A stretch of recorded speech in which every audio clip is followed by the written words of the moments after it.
Welcome to episode 4 of Deadball specialist, aptly named Kim Jong Arteta. This week we'll be looking at the weekend's results as ever. We'll be looking at the question which is, who is better in their prime? Is it prime Kevin De Bruyne, prime Ozil, or prime Cesc Fabregas? But before we get into all of that, we've got a very special guest, our close friend, Nana Wilson. So we'll let him introduce yourself before we get involved. Hey everyone, I'm Nana Wilson.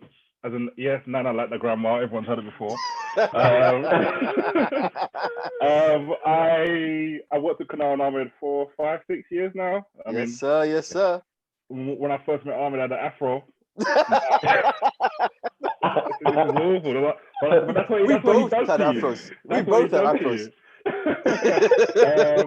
I'm a recovering Arsenal fan. As in, yeah. I lost my way a bit last couple of years because it was hard. It was hard to watch. Now, but there's a bit of oomph. Still hard. It's still hard, but we're getting there slowly. And I'm glad to be here. I heard my two friends having a podcast, and so it should be good. Absolute pleasure to have you, mate. Yeah, definitely. So we'll get straight into the weekend's results. We'll look at the big one and the one that affects you two the most, which is Arsenal Spurs. So we'll start with our. Also, just to say, I'm a normal Arsenal fan, so I'll give you an unbiased view. You're not a normal anything, Nana. Okay? You're not a normal anything. So the predictions that we both had, actually, surprisingly, was I said it would be Spurs all day long, and I said it would be 2-1 Spurs. You actually, if I remember correctly, you said your heart was saying 2-1 Arsenal, and your head was saying 1-0 Spurs, but you went with 2-1 Arsenal, and you were spot on. So well done for getting the first prediction right. I'm proud of you. Can't quite hear you, my friend. Might want to turn your volume up there. Before we get into the actual result, I thought the weekend's results were going really, really well for Spurs. With obviously we'll look into those games shortly, but with Chelsea drawing, Everton losing, it was looking really, really healthy for Spurs to get a few points and actually climb up the table and look for that fourth battle. And what a goal from Lamela. I mean, can we just take a moment to appreciate how good that Rabona truly was?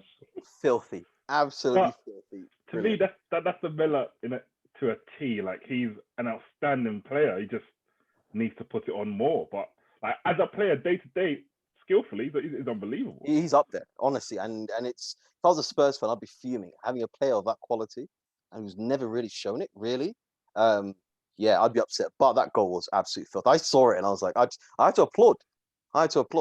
If I'd been in the clock end when that goal went in, I'd be one of those weirdos who kind of stand up and applaud. A bit like when Ronaldinho went to the Bernabeu. Remember when he scored those 2 goals? Yeah. Remember those Madrid fans standing up and applauding him? Yeah, that probably would have been me.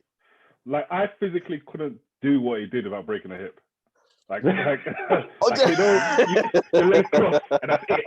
I ain't get up. I'm so glad you mentioned that. I'm so glad you mentioned that. Like, anyone who's ever played football at any level will know the Rabona is one of the hardest things to pull off, right? Alongside, with power. Alongside, when the ball comes over your shoulder and you kind of hook it and you hit it first time. Again, it's up there with one of the hardest skills you can do. Lamela's one had direction, it had power, it had curve. And curve. It had everything. It was like one of the best. But I'll say something. Charisma. That's not the best Rabona scored at that end at the Emirates. Do you know who's was better? Koscielny warming up for a game. I think it was like something in the Emirates Cup. What we'll do is we'll link it in the description of this episode, and then people can take Koscielny. I promise you, YouTube it. We'll add it to the link of the description. Promise you that Rabona was out of this world, even better than Lamela's. But I don't think counting a goal in a warm-up game it doesn't matter for anything. No, really. But also, I think Nana's point about consistency is hits the nail on the head with that guy. I think he got sent off late in the game. It just shows the two sides to him. He'll show you a moment of brilliance, but he's so rash at times. He's known for those kind of tackles, and he was hunting it all game. After that first yellow, he seemed like he was just going for a red card. It was. But question to you two: why do you think he can't show consistency? Because to me, he has the talent to. Honestly, for me, my thinking about that is that when have you ever seen Lamela get a run of games in a side? Whether it's under, who signed him? Was it Redknapp or Pochettino? Or I can't remember. But like under every Spurs manager, he's never had a run of games. He's never had he's never started 10 games or 15 games in a row. Never. Yeah. So I don't know how Yeah. you're supposed to show consistency and real quality if you're not starting week in, week out. My opinion. That's a fair enough point. I think for me, I think similar to Ahmed, really, he's not had a lot of games in it. But I think when he has had 4 or 5 games, I think he goes quiet. I don't think anyone's really played him where he wants to play as a number 10 with a lot of freedom to just be creative and not worry about the other side. I think the other side of the game, which is work hard, is not him as much. And I think that's what drives him down because he gives so much effort to work hard. His creative side gets affected by it. Would you say, I know I hate this comment, but would you say he's not built for the Premiership? As in, like, it doesn't work for him? Because I disagree. Because, okay, someone like Lamela, to me, and now let me finish first. He reminds me of physique-wise and the way he moves, like Kaka. Like, yes. He's very fluid, he's very elegant. But I just seem to me in the Premiership, it doesn't work for him. Like, his passes don't always go correct. I couldn't disagree with you more. So I'll give an example. Okay, go on. Robert Pires came over to the Premier League in the year 2000, right? And back then, it was still like Brexit football, okay? Yeah. High tackles, long ball, elbows, everything. Literally, they kicked the shit out of Robert Pires for like 6 months. Pires learned to hustle and bustle. And then what did he do? And he was like this thin. He was like a twig. And he was still a twig, but he kicked people back. He got up. He fought. He literally fought himself into the game. And I remember there was a story about how his first game was away at Sunderland, and he was on the bench, and he saw like obviously the Sunderland players kicking lumps out of us, and he was like, "What have I done? What league have I come into?" He was scared as hell. And then look what he went to go on and achieve in the game. So I think Lamela is better equipped because he has a feistiness about him. You know, he can kick people. He can take a kick. He can give it back. He's fiery. You know, I think he's well suited for the Premier League. I just think he needs a run of games. I think personally, overarching more than that is I just don't think he's that level of player. I think he's a good player, but I don't think he's the kind of player that will ever give you consistency week in, week out. He'll probably get you 10 goals, and 5 of them will be the most beautiful goals you'll see all year. But I don't think he steps outside of that bracket of football player where that's what he will ever give you. I don't think he's got that next level. I mean, he was brilliant at Roma before his Spurs signed him. He was honestly one of the best players in Europe at the time. So who knows? I mean, going back to your game, I think the equaliser was very deserved from Arsenal. You dominated that game. And I know we spoke about this a little bit about how we just thought Spurs would just sit and then look to counter on the break. And they did that when they scored the goal. But they didn't kick on from that point at all. I think that was the only shot on target they had. And probably one of the only shots really they had properly on game. They had the free kick. Other than that, I can't think of anything really clear that they created all game. I think you guys dominated the match. Yeah, I'll say for once, Arsenal, and especially in the first half, it was a complete performance in terms of like our defensive line was strong. It was slightly higher, which was good, so it compressed the space. I found that us passing from the back also, it wasn't as risky, and there's a few times where, because the thing about Arsenal at the moment, sometimes I feel they always feel you have to pass it out. Like no matter what, even if the pass isn't on, you have to pass it out. And a few times, especially Tierney, he did it a few times. There wasn't a pass, so he just lumped it. And sometimes if there's a pass, go long and start again, regroup and do it again. But I feel maybe we've learned from Burnley, we've learned from Olympiacos. Hopefully, that sometimes you can't play it out. It's not possible. Exactly. Go long. Exactly. I mean, honestly, I spoke to you guys before the game in our group chat, and my prediction was we're going to have 80% possession, and Spurs are just going to hit us on the break. That was my feeling. And that was true for most of the game. However, Spurs didn't really hit us on the break. They had one chance. That the first time they got into our final third, they came away with a goal. Yeah. And Odegaard's equaliser was more than deserved. And I'd like to hail KT. I think Kieran Tierney is, for me, the best left back in the league. Yeah, best left back in the league. I'm sorry. I know. Jesus, I agree with Ahmed. Yeah. I would like to just say that's not. Come to the dark side, baby. Come to the dark side. You know you want to agree with me. Okay? I don't agree with that in the slightest. I don't think. Of course you don't. I think actually at this moment in time, Luke Shaw has been the best left back in this year. Luke Shaw. Yeah. Luke Shaw. He's been prime Roberto Carlos this year. He has. He's provided more assists than anyone. He's provided more goal chances of scoring than any left back in the country. This podcast is called Deadball Specialist, and that is the first Deadball opinion I've heard of the episode so far. Today, how far are we in? What, 5 minutes? I mean, you've had one every episode. That's right. I don't know. Okay. No, but I said to that comment, like, to me, okay, let me start with this. Like, Tierney reminds me of Gil Clichy in his prime. Ahmed, let me finish. It's because it's very rare that a left and right back can change a game from the way they play. And I remember when Gil Clichy was at his prime, sometimes Arsenal would be playing horrible, and he'll just pick up the ball and he'll just run. He'll run down that left, and then that made Pires think, okay, I'm gonna run. That made even bloody Denilson think, I'm gonna run. He changed the momentum of the game. I agree with you. Now. He was seriously underrated. Yeah, he was balling out as he was like 17, 18, and he was and he came to an invincible defense in that invincible year when Ashley Cole was injured for like most of it. He came in and did brilliant. So I agree with you on that. He's really underrated. Hasn't Robbo been doing and Trent been doing that for the last 3 years? This year. We're talking about now. We're not talking about this year. Then Luke Shaw has clearly been that guy. No, he's not. I don't think so. No, he's not. Statistically, he has. No, Luke Shaw's been much improved. Luke Shaw's been much improved, right? And he honestly deserves a lot of credit. But you cannot say that he's been better than Tierney. Tierney has statistically he has. He's provided more assists, created more goals on opportunity. Has he really? Yeah, he's had more assists, more goals. No, but I think more blocks, more tackles. I don't think so. No, not blocks, more assists and more goals for an opportunity. He's been more creative than Rick Tierney. Check it out. Okay, but I think because I think what you can't measure is the momentum change because and for me that's what Tierney does for Arsenal. As in, like, sometimes we are playing horribly and just giving him the ball from left back position, not left wing. He's like, I'm gonna go. I'm gonna go. Like I don't care who follows me. I'm gonna go. And then the player's mindset changes, and that's what I think you can't quantify, and that's what I like about him. Thank you. That's why I try to be as unbiased as possible. But for me, at the moment, he's the best because he drives us forward from a left back position. He's our best player. He's our best player. And coming back to Nana's point, look at Benfica. We were going out. We were out of the Europa League. We were awful. We were dog shit. What did he do? He literally picked up the ball and said, "Have that." Scored and got us back into it. Also, this shows how bad of a manager Mourinho is. If Luke Shaw is now Man U's best player, and when he was there, he did nothing for him. Yeah, well, Mourinho slayed him, didn't he? He called him all sorts. He called him names. He said he's rubbish. He dug him out a few times. Once again, the world famous Mourinho man management. But, Mourinho's got.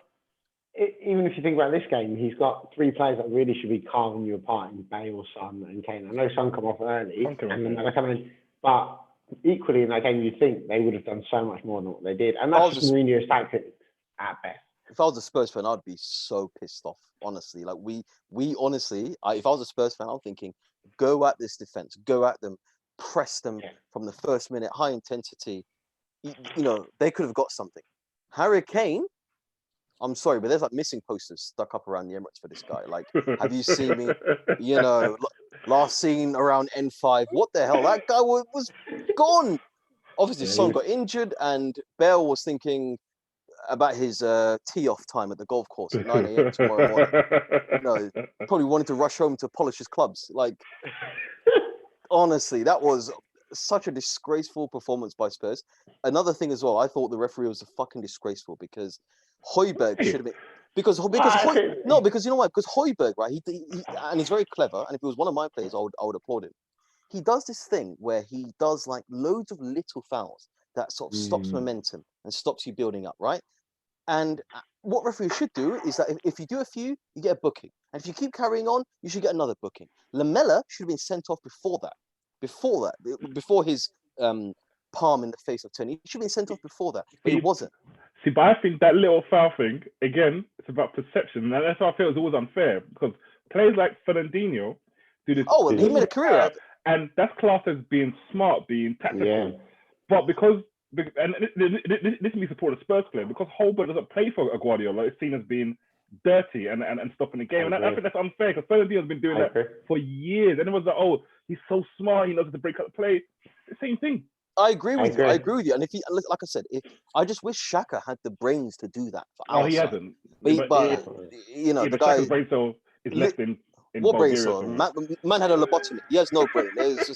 It's like a hard drive in there. There's nothing going on. So if he had any semblance of intelligence, he would do the same. But we don't have anyone like that.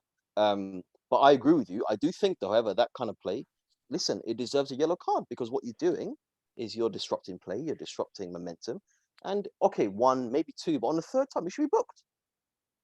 Yeah, but I agree with Nano. I think it's a perception thing. Moving on to the Leicester game, 5-0. I mean, it was always going to happen with no Chris Wilder in the stadium. I think that was a big mistake on their part. Just why not see him through until the end of the year? Why leave him now? It seems. I'll say something. I've got friends who are United fans, right? And I remember them going away to, buttfuck nowhere and going into a stand that is basically falling apart. And, do you know those towns, right, where you go in and you just get like a bad vibe? You like, those towns where like everyone feels like their brother and sister, or cousin and mum and dad, and it's like, whoa, as soon as you walk in, they look at you different. Like,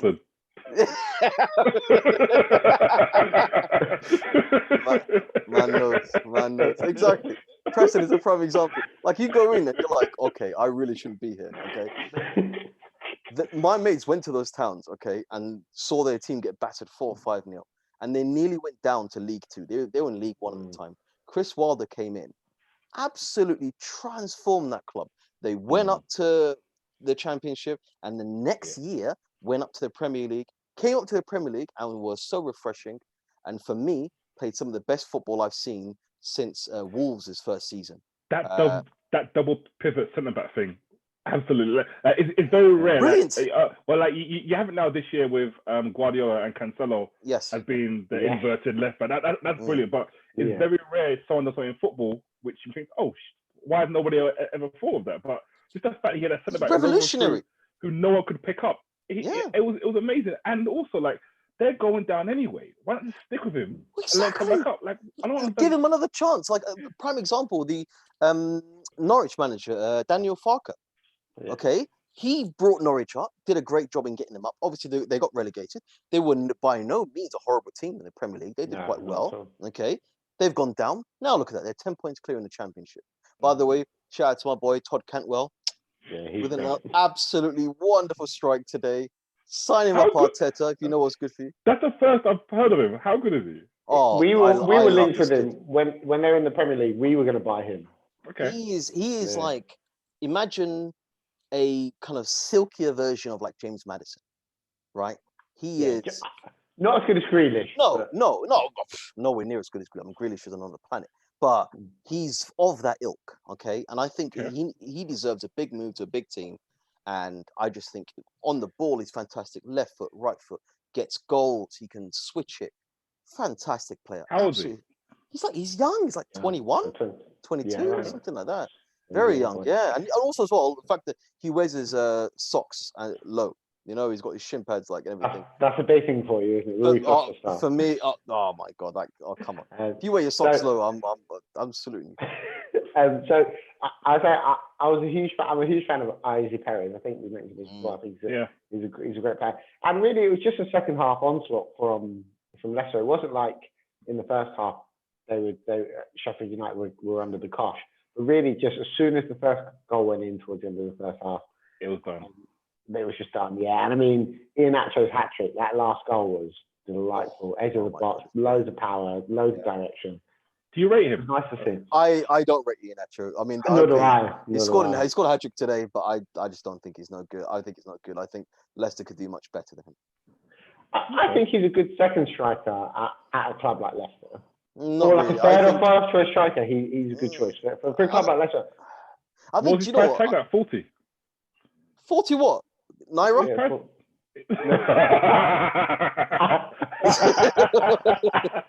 Well, don't forget, Iwobi was 40. Yeah. Bro, no, that was a 491. We 419. No, we scammed Everton for that, man. I'm not gonna lie to you, bro. We absolutely robbed them. But he'd be great for a Newcastle. If I was Newcastle, I would do everything to get an Ian actually in my side. I can see that. But that's a Newcastle signing. He'll go there, have a good season, and then he'll be brilliant. He'll keep them up. Yeah, 100%. Like he'll keep them up. He'll be great there. Well, we were saying that Leicester. I was saying that Leicester cemented their place, and you were a bit more unsure about it. And I think they keep, as weeks go on, they're proving it even more. So I'm still not sure. I mean, I think they'll get into Europe. I don't think Champions League for them is cemented because who's your top four? For me? Yeah. God, okay, so I would say City, I would say United, I would say Chelsea, and I still think Liverpool will sneak fourth. Yeah, that's mine. That's mine too. I think because I think the Liverpool fan doesn't think. That's the thing. Liverpool fans don't think at all. But I think with Van Dijk coming back, I think with Jota coming back, I think Mane will pick up form. Obviously, Salah will always get you goals. No, with me, I just think Lich for Liverpool is moving Fabiano back into midfield. Fabinho, Fabinho back into midfield. It just gives you that drive, that impetus, which you miss. Exactly. He freed Thiago. Exactly. Thiago looks so much better. A midfield of Fabinho, Wijnaldum, and Thiago means Thiago can do what Thiago does. He doesn't need to worry about running backwards. He can worry about that defense splitting pass. He can worry about, moving the ball forward and doing all that. So, yeah, I think Liverpool will scrape fourth. But me too. it is an unpopular opinion. Okay, let me ask you this, Nana, whilst we've got you on the show, talking about Liverpool's form and that of the like. Do you think that? Why do you think they're going to get into the top four? Is the first question. And do you think Thiago, more importantly, we've had a lot of people that I've debated with a lot of people that I think he's still a very, very good purchase. Yeah, it's for good money. And I think a lot of people are saying, well, he slows down the Liverpool team, he can't do it. And I've always said, it's foolish to say someone as talented as Thiago cannot play the pass fast if he wants to play pass fast. So what are your thoughts on that? I think with Liverpool's struggles at the moment, I think Liverpool is such a high intensity team. And like you play on the front foot all the time.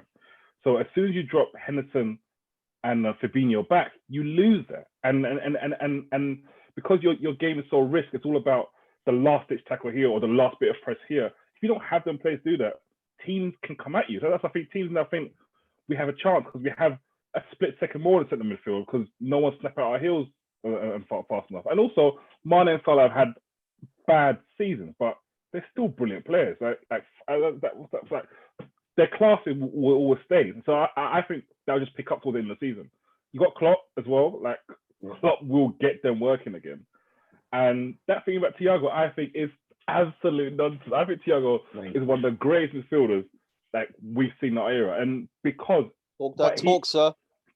But Thiago works if he has the right cast around system. Yeah. So to Thiago, like at Liverpool, at the moment he's tracking back, he's working. That's not his style, and that's not even his fault. That's not the player he is. If you let Thiago give him the ball and let him spray what he wants to spray, he will do that. And the thing about slow and play down, that's bullshit. Like at Bayern Munich, if he wants to play over the ball, it's gone. He will slow it down, and his game management, I think, is unbelievable. Fantastic. But he can't do it if he has to do a different role. The role he's playing isn't the role he's at Bayern. At Bayern, the team wasn't built around him, but he had players he knew were behind him, he had players he knew were in front of him. So Javi Martinez, for example. Yeah, and he knew Martinez, no matter where I'm going to be, this guy's Javi Martinez has his back. Exactly. But at Liverpool, if he's playing the deeper role, that's not going to work. And so, like, I think you'll see the best of Thiago now. Now that Fabinho's been pushed back up, you see the best of him. Look, if you've got midfield of like Fabinho, Hendo, and Thiago, brilliant. Or Fabinho, Wijnaldum, Thiago. If you've got two workhorses in that midfield that can also play a bit, you will really get the best out of him. This man Thiago has been balling out for the longest time. Okay, he is, in every definition, a world beater. He is honestly one of the best midfielders I've ever seen anywhere, anyhow. He is brilliant. And the fact that you signed him, I was a little bit sick.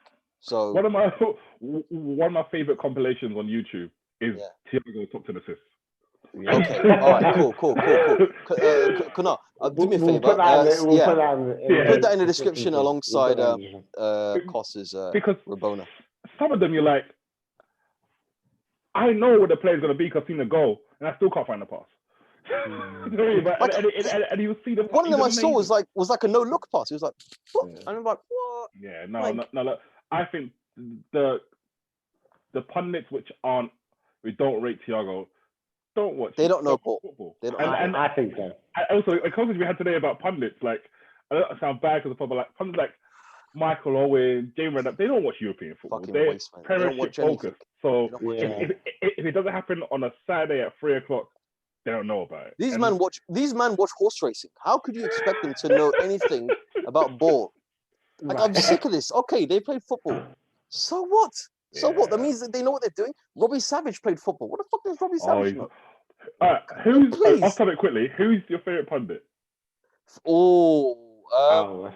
That's a very hard question. I would say for me, I quite like Roy Keane. I think he's funny because he's so bitter and angry. I like Roy Keane, not because of his kind of understanding of the game, but I like the fact that whenever you watch him, it's guaranteed drama. And I like that.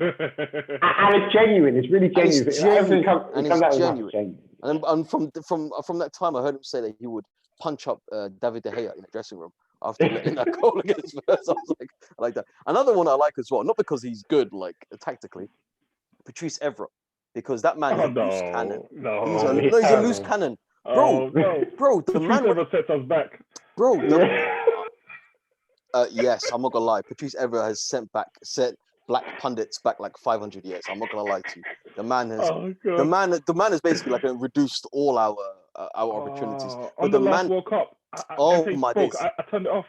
Bro, forget the last World Cup. This year, bro, man went on Sky Sports and literally said David Moyes' daughter was getting piped by Wilfried Zaha. I couldn't believe it. And then, like after the break, they had to come back and say, despite what Patrice Evra said, David Moyes' daughter has never met. Man said it with his chest. Like he went on national television and said his daughter's getting piped by Wilfried Zaha. Come on, Patrice. Like, no filter, bro. I love that. I love that. All right. Let's look at the next game. Southampton, Brighton. We'll start with you, Ahmed. What was your take on that? 2-1 Brighton was the result. Huge result for Brighton. I mean, honestly, that was a long time coming. Brighton have been playing some really good football up until now, but a bit like us in a way, they just haven't been getting the results. You know, they've been really, really unlucky. And honestly, I think Brighton should be a lot higher they are in the Premiership. I think they'll stay up comfortably. I think they've got a lot about them. This is well overdue. So yeah, I'm glad Brighton won, and I like them, and I like Graham Potter a lot. I think he's a really, really good manager. I think his next move will be to a much, much bigger club. I think Graham Potter next move will be England. Me personally. Whoa, England manager. I just think he has the way they play is the right way to play. They're always on the front foot. Yeah. Maybe at the moment they're struggling, but just because the strikers aren't scoring. Very good. Yeah. Because I think what Michael Cox was saying that their XG this year is in the top half of the table. Like they're just not taking their chances. Exactly. And then you have Morpay, who I like I think he puts his head down. I think he's got a bit of technical. But Trossard, baller. I think he's a baller player. He's a my god, player. Yeah. The Belgian wizard. Yeah, and to me they play well. They're just unlucky. Like when they played Man U like a few months back, and they dominated Man U, but they still lost. They hit the post 3 or 4 times that match. Don't get me started on that. And How did they lose that? Oh my dude. Brighton are my second favorite team, or third favorite team this season. I'm an Arsenal fan. Man City, I want to support, and then Brighton. My second favorite team are Wolves. I think I've been a huge fan of Wolves. Always had a soft spot for them. I follow them in the Championship because obviously Nuno, black manager, all their Portuguese players, and I followed them quite a lot, and they were playing some great stuff. And they came up to the Prem in that first season. Yeah, no, Wolves. I get it, but I think they've missed Jimenez Huge. this year. Huge. Ridiculous. Like I don't know. I knew it was important, but like everything goes through. Oh yeah. Oh yeah. By the way, go on. him and his world class. By the way, I promise you, he's world class. He could play for any team. He could play for Real, Barca. He could play for City. This man could walk into any starting lineup in the world, okay, and ball out. He is. Mendes hasn't moved him on yet. What? I'm so bro, and he's not even on. I think he's on like 40 grand or something. Like, he deserves a big move. Honestly, he really does. I think. Well, we both predicted 2-1 Brighton, so we both got that spot on. Okay, who did? Which is you and I. Nice. We did. Yeah, you and I did last week. So that's fantastic. I think Dunk's header was great. A lot of power from pretty far out as well. It was good direction on that. Shea Adams as well continues to be scoring worldies. His goal was. He is, mate. And exactly like you said, Nana, I think Trossard's goal was so good, and he showed in that game actually how good a player he really is. So I think this one, I think he's definitely a player to watch. And the huge 3 points for Brighton, I think they're safe. I think we said it for a while that they're safe, and I definitely think that is still the case. I think it's fair for Southampton though. I do. Yeah. Because apart from Walker, I quite like Southampton. Why you hate Walcott, bro? Give me a break, man. Why? That celebration hurt, bro. I ain't gonna lie to you. Like, you know when he scored. Can I be honest? I don't blame him because we cast him out. Normally, I don't mind that, but I don't mind that. We stuck with him, isn't it? Like Arsenal stuck with Theo Walker. Bro, if I'm being honest, the man has scored over 100. Theo Walker is the most maligned player in the Premier League, right? People think he's dead. People think he's shit. But he has scored over 100 goals for us, had maybe 40 assists. He's won trophies with us. Okay, wasn't Ahmed cussing Theo Walker every day in the office?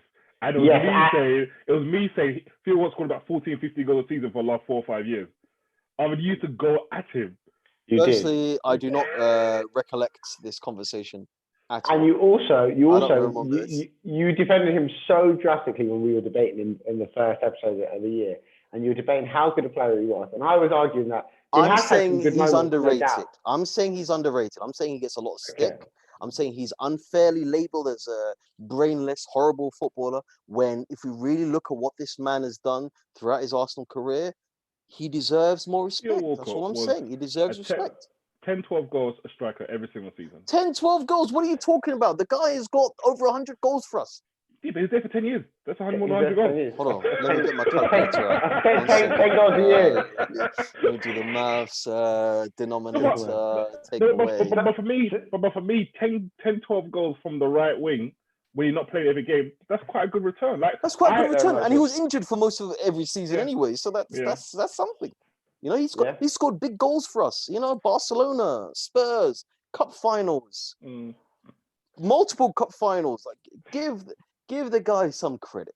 Listen. I'll say something. I would much rather have. Although, by the way, today. This is like it's going to be another dead opinion. Winding up. You really do think dead opinion incoming? That is not. Although Pepe was fantastic today when he came on the second half, I thought it was brilliant.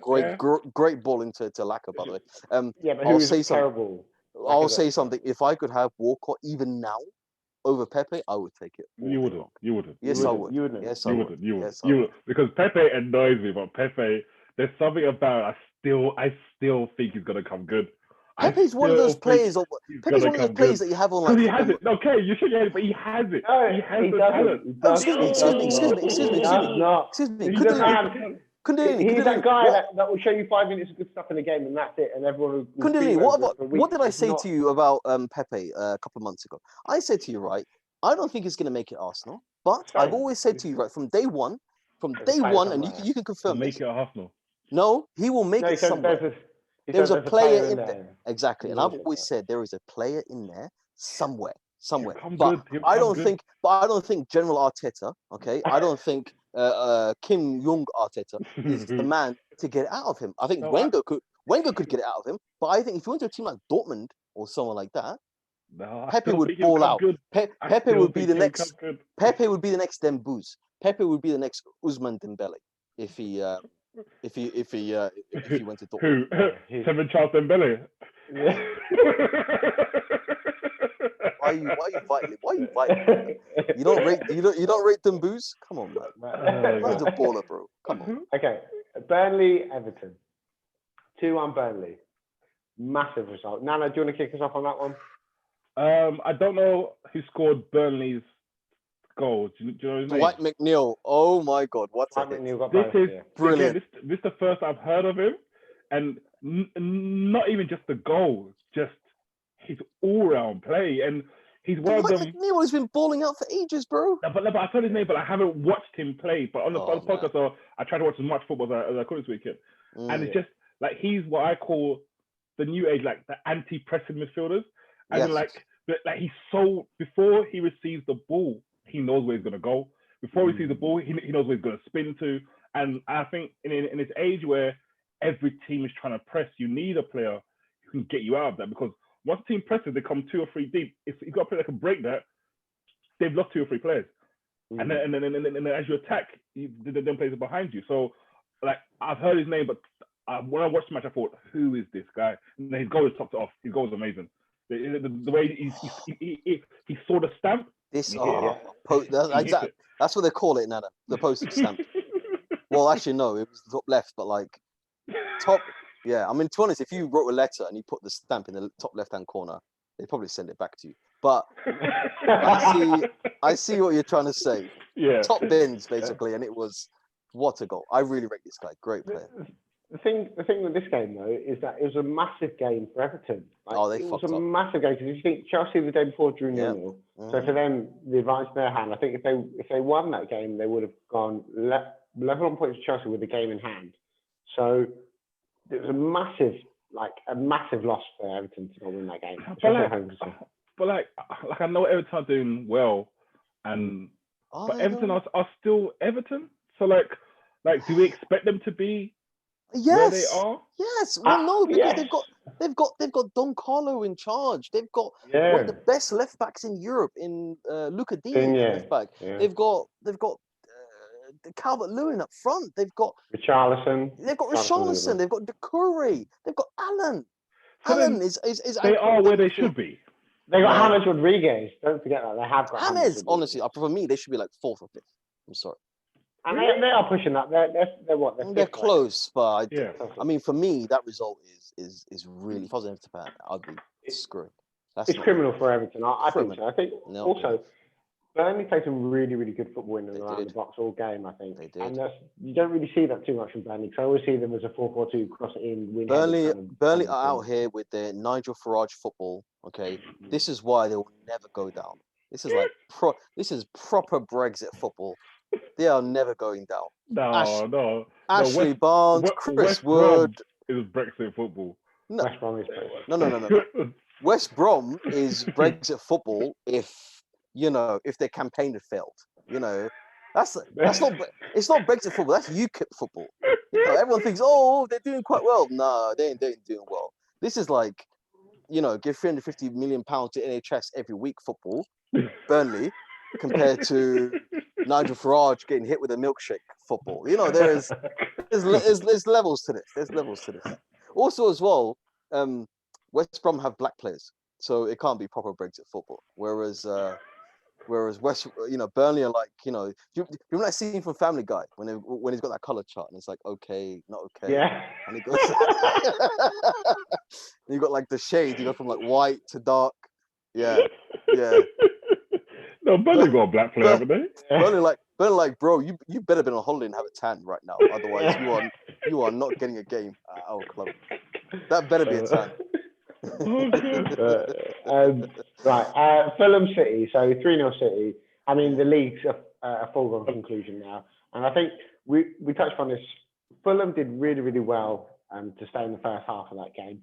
I think, like I said to you every week, mate, as soon as City score, it always feels like it's going to be 4 or 5 because every team's just done so well to be in this game. As soon as you can see this heads down, and City just grab a couple. By the way, who was the team that conceded in the first minute to City and then didn't concede anything after that and managed to hold them? And in fact, maybe even had a go at the game. I believe that's Arsenal. Not that I'm celebrating a loss here. Just saying. You're celebrating off and you're still 10. I wouldn't get Kay, there's no need for that. There's no need for that. Why you got violence like that? There's no need for that. That's hurtful, bro. That's unnecessary. Or next time warn me so I can mute it and go out. Exactly. Because I'm still Arsenal fan, isn't it? No, man. That's why you gotta be so cold? To you. Go on, how did you lads see that game? Which one? The Man City? Yeah. Oh, it was a formality. Like Fulham tried to play from the back, made a few mistakes, they got caught. But I'm really loving the Man City, the no striker thing with Mahrez, De Bruyne, Foden, and who's the other person? Sterling? No, I think Sterling didn't play this match. Was it Sterling? No. Ferran Torres, I think. No, Torres came on. No, Jesus played. No, Jesus played, didn't they? Yeah.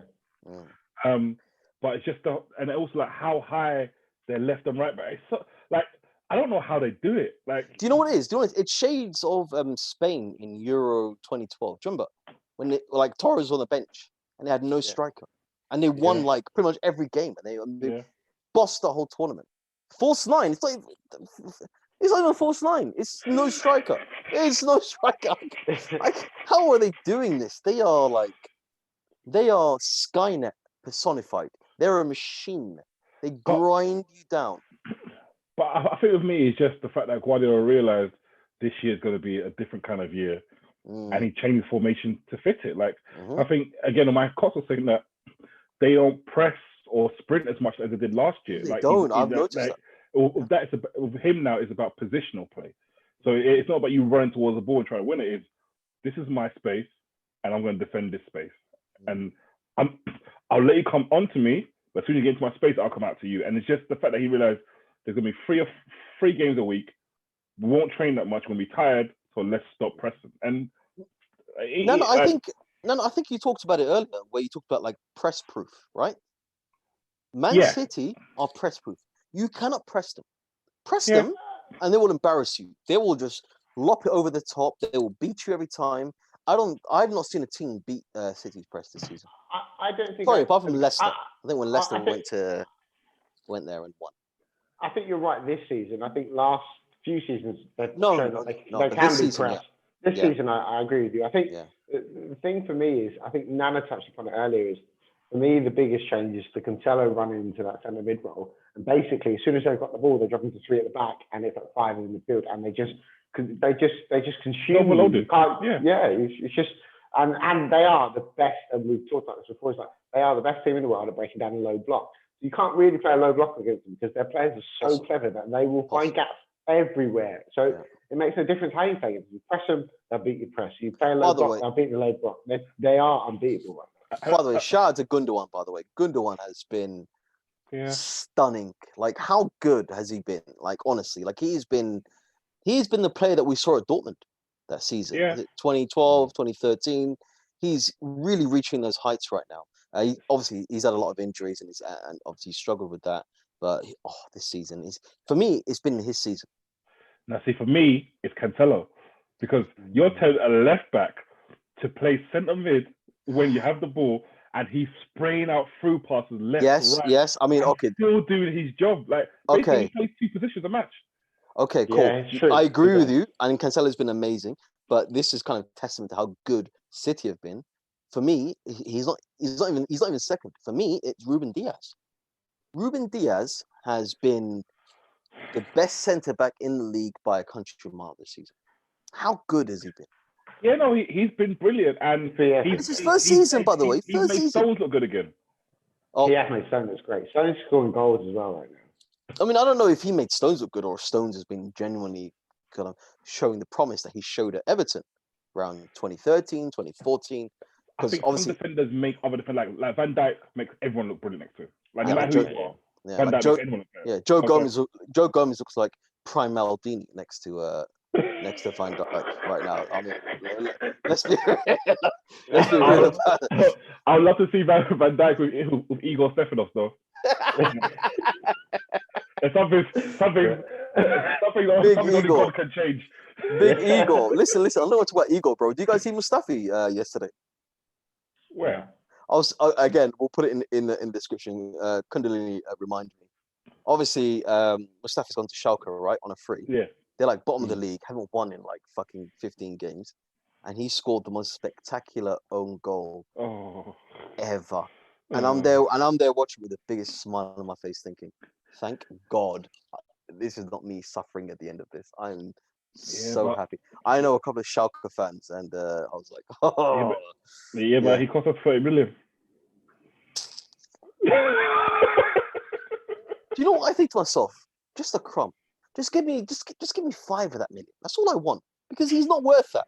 Valencia have robbed us. We got robbed for that. I mean, I was saying to Kundalini about Willian. I would say that Mustafi is our worst ever signing. Right? If you look at what the position he's in, the price we paid for him, what the promise he was supposed to bring, what he was supposed to do. Now we've had a few, you know. Who was worse than him? Name me one. I'm talking about the whole package. No, the fox in the box. Jeffers. Yeah. Jeffers. We won the league that year. We won the league that year. And he scored. How? Come on. Right, let me just before we move on to the Leeds Chelsea game pretty abruptly, I will just say Williams has more assists than any other Arsenal player this year. Yeah. Fuck Williams. Let's just finish on that. Fuck Williams. But on the flip side of that, it's because he takes all our set pieces when he's playing. True. And so like his chance creating, I think, is really high. That's because he takes all the free kicks and all the corners. Kunal, have you seen Williams' assists? Yes. Okay, cool. Yes. Okay, cool. An assist is still an assist by statistical standards. The guy is either a corner, or he's like passed it to someone on the halfway line, or he just cut it inside near the touchline. Not one incisive pass, not one pass with intelligence. Piece of shit. He's a guy at work. Right, where you do a project together, where you do all the work and you present it, and he claims a credit with you. Say yes, we're fantastic. No, he's you. He's you, yeah. He's you on a Friday afternoon. Wow. I feel personal. Going back to your original point, Nana. Why are you telling the truth, Nana? Shut up, bro. What was your original point, Nana, anyway, about Williams, before Ahmed rudely interrupted you? Oh, no. Like, I think, yes, he's overpaid. Yes, the contract we gave him was ridiculous. I thought if we signed him on maybe a 2-year deal and a bit less, I'll take, because he's a proven Premiership player. And he can come in, he can sit anywhere in that midfield, like from left, right. He can, Ahmed. He did at Chelsea. Ask Chelsea fans. They couldn't wait to get rid of this guy. No, he wasn't. He was dog shit. He would turn up against Spurs and he would put in a great performance, and then everyone would think he's great. Ask any Chelsea fan what they think of Willian. I'll say this though. My final point on this Willian waste man, right? Now I finally understand why Chelsea fans kicked that black man off that train in Paris. Now I finally understand. I finally understand why Chelsea fans hate black people. Because I'll be honest, if Willian turned out for my club every week, I'll be like, fuck BLM, all that shit. Like, nah, bro, the guy, he's no good. Let's swiftly move on. But don't forget that bit's getting cut. Yeah. Nothing gets cut. This is the problem. Nothing gets cut. No, you got roll like you, bro. I will say this, right? They've got Kante and other black people that they love, like Makaleli and stuff like that. So let's not. Excuse me. Let's not defend their racism. Can I say something? I remember being on a train, right, full of Chelsea fans who were singing about Drogba, saying, "Who let the drog out?" And then going, instead of going, "Who," they were doing monkey chants. So. Wow. Yeah. By the way, this is a club legend. Supposedly, this is a player that won the Champions League for them single-handedly, and that's what they're singing about him. Get them in the seat. Get them in the bin. That's what I'm saying. You can never defend a Chelsea fan. You can never say you understand their reasoning for their racism, mate. Because and if you're a black Chelsea fan, suck my dick from the back. If I fuck you, no good. Okay, enough. Right. Let's move on quickly. As quick as possible. Let's move on to the Leeds-Chelsea game. Unfortunately, we have to watch it. So it was exactly the game we expected. Really open. Both teams really, really going for it, but not high scoring as we predicted. I think Leeds were leaving more spaces as they naturally do when they're really attacking. Bamford was a massive loss. And to the points that me and Ahmed were debating previously, it'd be good to get you to weigh in on this one. Now, I think Rafinha's gone this summer. I think he's too good to stay at that club now. I think he's shown it time and time again. Rafinha. Yep. It's too good. Ahmed thinks he'll stay one more year, but I think he'll be gone this summer. I don't think he'll be able to stay any longer than that because his performances are better than that whole team and he's destined for bigger things. So, in your eyes, how did you see the game and how? The game, I thought. The game, I liked it. I know Ahmed didn't, but to me, it was like a basketball game in the first half. It was left to right, left to right. It was brilliant. The point about Rafinha, I think he's a brilliant player. I think he's better than Leeds, but I do side of Ahmed. I think he'll stay because Bielsa. Like I think a lot of players there will stay another year if Bielsa asks them to because they're playing for him. They're not playing for Leeds.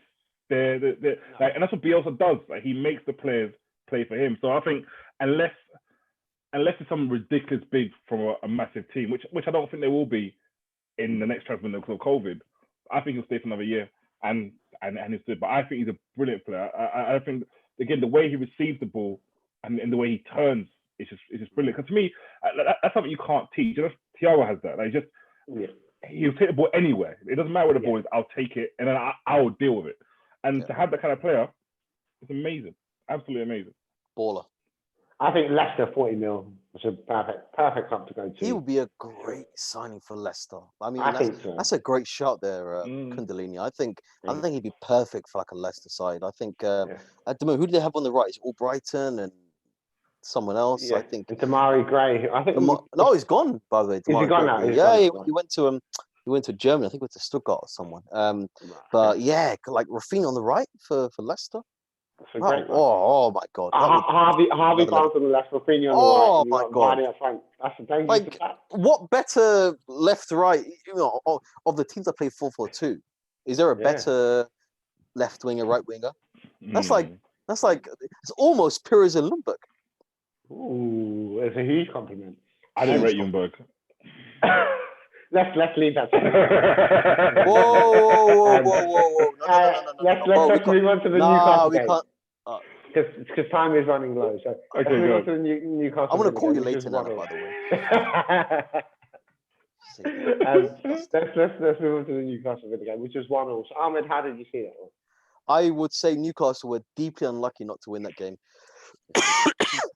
Villa were very lucky. A point was more than Villa deserved, and it's a real shame because I think Newcastle are in for the battle of their lives. I think it's between them and Fulham to go down, and I think I think Fulham have just enough to kind of go above Newcastle and stay up. I do think Newcastle will go down this season. It was a decent game, but they're missing their creative outlets. They're missing Almiron. They're missing Alan Saint-Maximin, they're missing Callum Wilson. That's like their focal point of their attack. But did you not find that even though they were missing those three, and we kind of touched upon that, how big of a loss it would be? They actually played really well. They did play really well, which really surprised me. Honestly, I thought Villa were going to smash them. I thought it would be 2-3-0 Villa. And the fact that they really should have won that game really surprised me. But I just think that Fulham have something extra, because that dressing room is full of West African brothers. They're giving Scott Parker a bowl of jollof and puff at half time. Who like Jemba? You hear the story about Jemba giving Cameroonian food to Fergie, and Fergie said, "Oh, that's so spicy. I can't handle that." That brought jollof to the training ground. Everyone went, nah. Bro, do you remember in the office when someone brought jollof to the office and who was it? Was it Lou McGovern? Yeah. He's like, oh, it's so spicy. I can't handle that. Who was it that brought jollof to the office? It might be me. Was it you? World Food Day, I think. Yeah, it's World Food Day. Yeah. I brought my Somali biryani, which everyone seemed to like. But I was so I was like, I brought it in, and she was like, "Oh, is this spicy?" By the way, because last time someone brought in jollof, and it burned my tongue, and I was like, "Jollof is spicy? It wasn't spicy. Obviously, It wasn't spicy. So, but we're hold on, we're going off topic here. Why are we talking about rice? You tell me. Right, what else are you to pay a buoy in? Should have put Mustafi in rice. Fucking hell, leave it for 3 days. But yeah, so like I honestly think that Fulham will stay up. I think they, from where they were, if they do manage to stay up, it will be the greatest, escape in Premier League history. Because where they were awful beginning of the season, like worse than Championship quality. They were really bad. And Scott Parker, I think, deserves a lot of credit. He's a great young manager. And I think they have Ademola Lookman up front. He's their key, by the way, Ademola Lookman. And also as well, by the way, they're missing their captain. Tom Kearney has been injured for months. And to be without your skipper, your midfield linchpin for that long, and to still have a chance of staying up, big respect. Okay. So the second to last game, the penultimate game, is Palace West Brom. And for me, the less said about that game, the better. It was 1-0 Palace. Before we get into that game, I wanted to just briefly touch upon Wilfried Zaha and his decision to not kneel for Black Lives Matter. And I think I said this to you both actually before that. I agree with him and with his behaviour, with his reasoning behind it. In that, why should he have to kneel for a black person to be taken seriously, or to even be respected without having the colour of the skin kind of taken into account? And I do agree with that principle of like, are these just token gestures to make people happy rather than actually looking at the root cause of the problem and actually trying to tackle the root cause? Is it just a supplementary thing to help with that? And I said this to you for a while, that I don't know if it's actually still helping the cause anymore. I don't know if it's doing anything positive, because it had some. I think at the beginning it was the right thing to do to raise the awareness again, but now is it still doing that same thing that it was doing? Because he was only last week racially insulted by a 12-year-old. Like, what has him taking the knee stop doing that? Because he's been taking the knee for the last 3 months and he still gets racially abused by a 12-year-old. So I feel with me, he did it right in terms of like, if he just did it and just he wasn't very succinct about it, or like on if he did it and went on social media and just didn't explain it, then fair enough. But he sent out a press release beforehand saying why he didn't. He praised the bits of Premier League and staff of Premier League and clubs that are working hard to do it. So he understands that work is being done. But I also agree with him that now it's just players go out on the pitch and I've got to kneel before I play, and that's it. It doesn't mean anything. So for me, him standing up and saying I'm not going to do it, it's a stronger message. Like, this is still not being dealt with. And so now it's the flip side. Like, I'm bringing it back out to the media. Zaha isn't standing, so it brings it why is not. So Zaha isn't kneeling, or why is not kneeling, and then the conversation can start again. So I fully back him. I fully understand where he's coming from, and also the way he's done it is very Sterling like. It's very like proper. Like, he thought about it before he did it. So 100%. Yeah, I agree. And I mean, in that game, Palace won. Mihailovic is a penalty scoring Don. Can I comment on that very quickly? Of course, can. I slightly disagree with that, because anyone who's taken the knee, right, anywhere, right. So and it started with Colin Kaepernick in the US. Not a single person who has taken the knee has ever thought this is going to bring about fundamental change within race relations or police brutality or kind of general kind of racism within society or even sport alone. Nobody thinks that. What they're doing, it's a protest, right? It's to say, I see what's going on and I stand against it, okay? Whether you're black or not. And it's the message for me. And I watched, obviously you guys know, like I'm a big England rugby fan. And England played France over the weekend. Brilliant game, by the way. I watched it. Oh my God, Maro Toje, black excellence, my Nigerian brother out here with the winner. But I'll leave that for the eventual rugby Leave podcast. that for the rugby podcast. I ain't got no time for it. Ahmed, call me. We'll do it. Black But boys like- in rugby, never been heard. Bro, listen, we need representation. We need that. But yeah, so like I remember at the so during the national anthem just before that, not a single French player, and there were black players in the French team, took a knee. And I would say about half the players in the England team took a knee. So all the black players and like a couple of white players took a knee. So for me, it's not about trying to affect change. We're never gonna do that. This shit is systematic.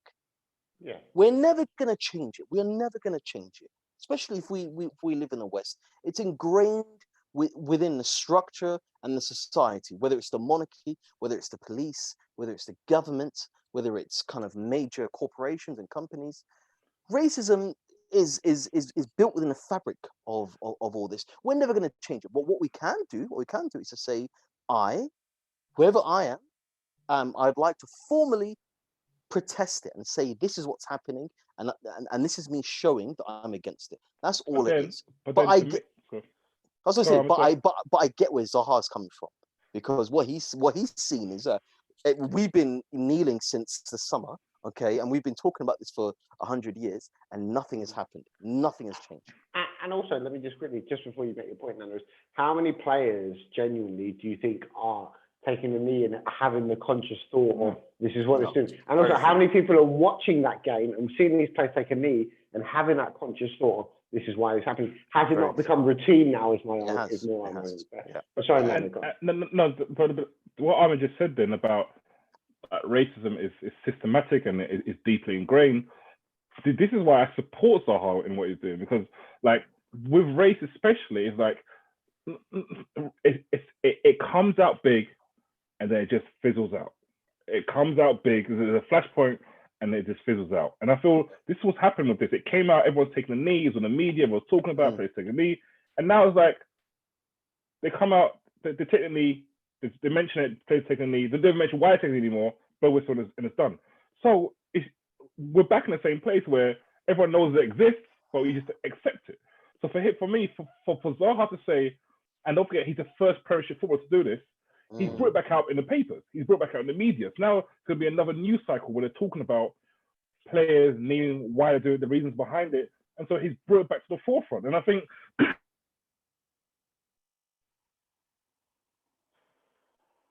Nana's I think we've just lost Nana for the. Yeah, he's on his dial-up internet there, but it's okay. As soon as he'll be back as soon as he pays his bill. Oh shit! Oh, he's back. He's back. I'm back. Sorry, my bad. But yeah. Yeah. Well, we lost your last point there, but the gist is still there.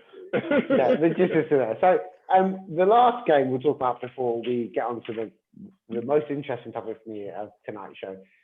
United West Ham finished 1-0. It was an own goal by Craig Dawson. 1-2. Oh, you're United. joking. God damn. So it was a massive game for both teams. Dan James, the worst winger in the league, by the way, in my eyes. This man is no good. The first 30 minutes were very, very slow. That game. Oh, worst winger. One of the worst. Can you think of another winger at Man United in the last 20 years that they've bought that have been that bad? Oh, okay, no, but I'll raise you Willian.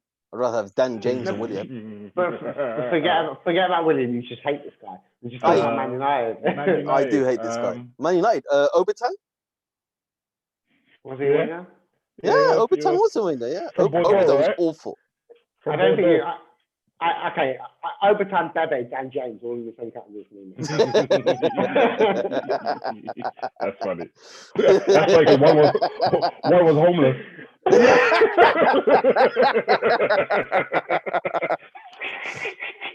How could you be homeless play for Man United? You're like 50 bags a week. What's going on? Bro, go to a travel lodge. What the fuck? That was Carlos Flores, wasn't it? Go to a Premier Inn, bro. What's going on? He told Fergie to buy him. He's like, this guy. Hold on, you told him what? Yeah. Carlos Flores saw him win a homeless World Cup, and he was the best player in that World Cup. So they said to him, buy this guy, buy him for 20 million, and then he was just like one of the worst signings. Should have gone to Hackney Marshes. They would have found a better player there. Should have had Gemma to give him some free jollof.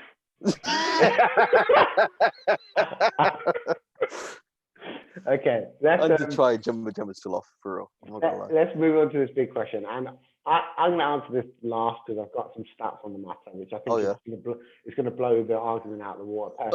By the way, I'd like to say it's not all about stats for me. I don't look at stats like it's more. It's deeper than that. No.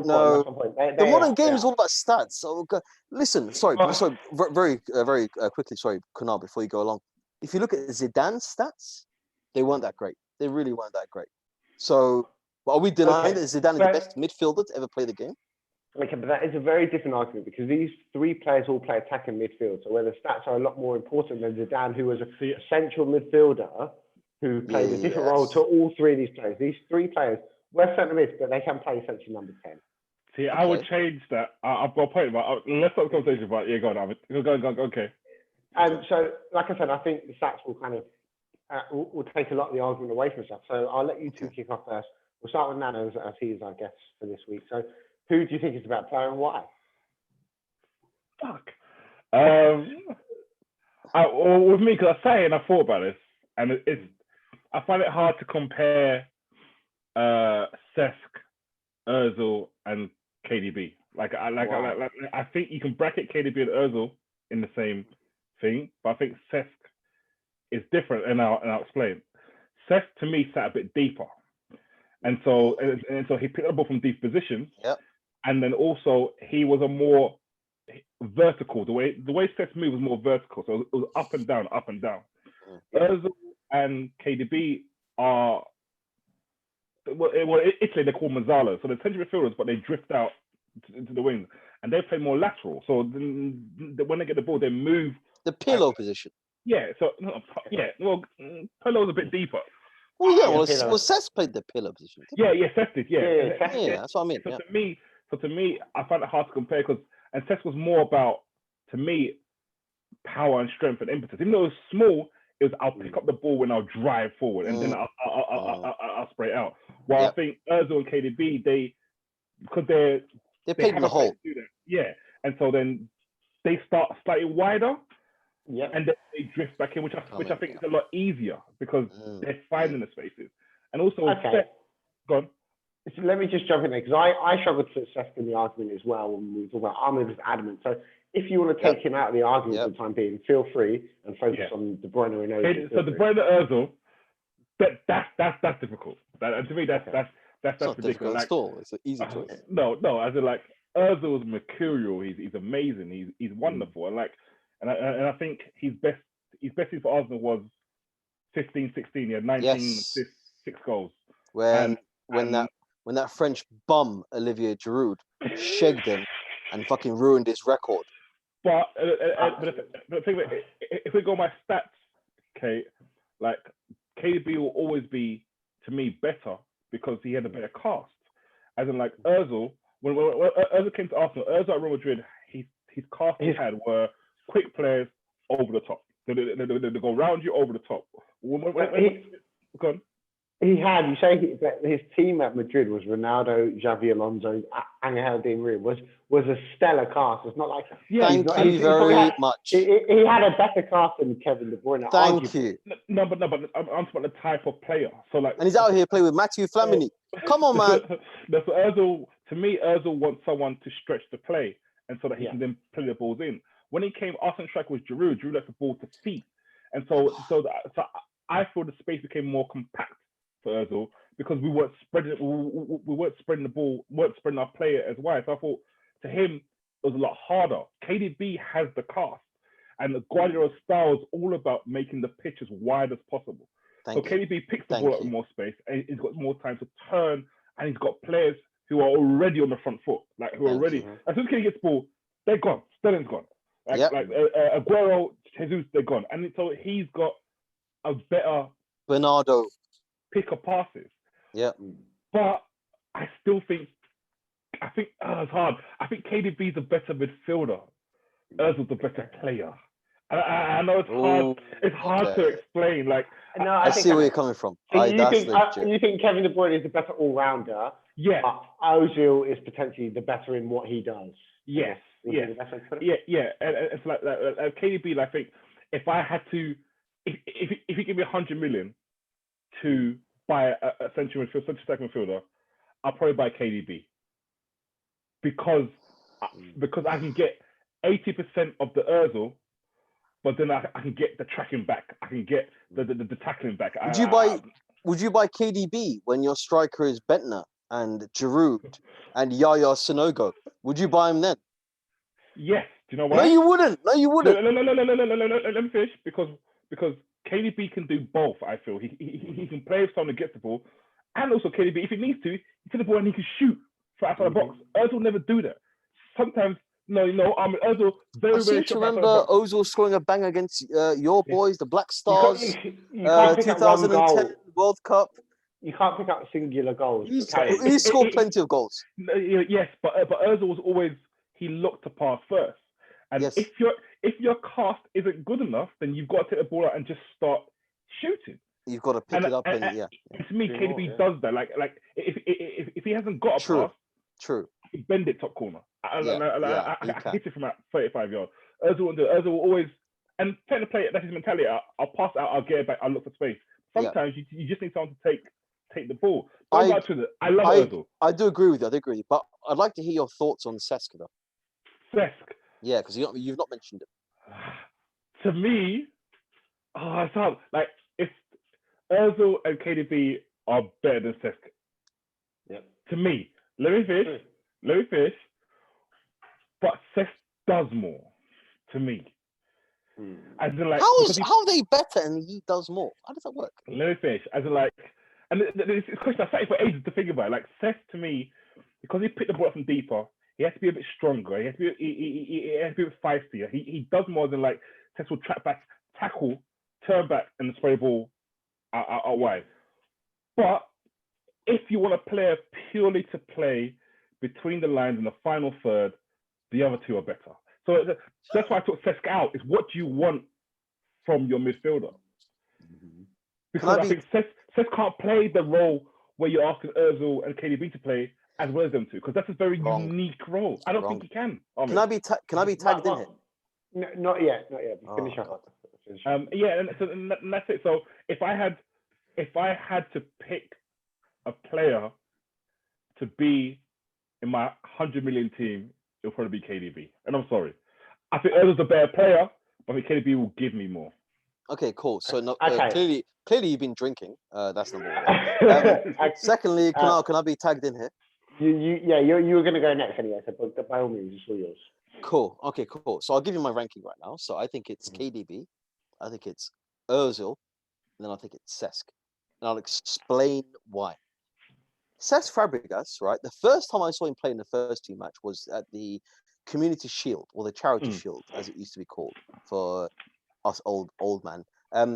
He played at the Millennium Stadium in Cardiff against Man United side, who had, I think, Keane and Scholes in the middle. This man was 17 years old, 17, and ran rings around those guys, right? And we won that game 3-1, okay? Reyes was the man of the match, RIP Jose Antonio. So after that, he became our club captain at 19 and was fantastic. I'm not doubting this. This man, I've never seen an Arsenal player affect a game as much as this man has done. He literally, there have been times when things are going south, losing games. He grabs the game by the scruff of the neck and wins it for us. There was a game I was at the Emirates, Aston Villa. This man was injured, came off the bench. We were 2-1 down. He scored 2 goals. We won 3-2. Okay, he is balled out against Barcelona. He is balled out against Prime Milan.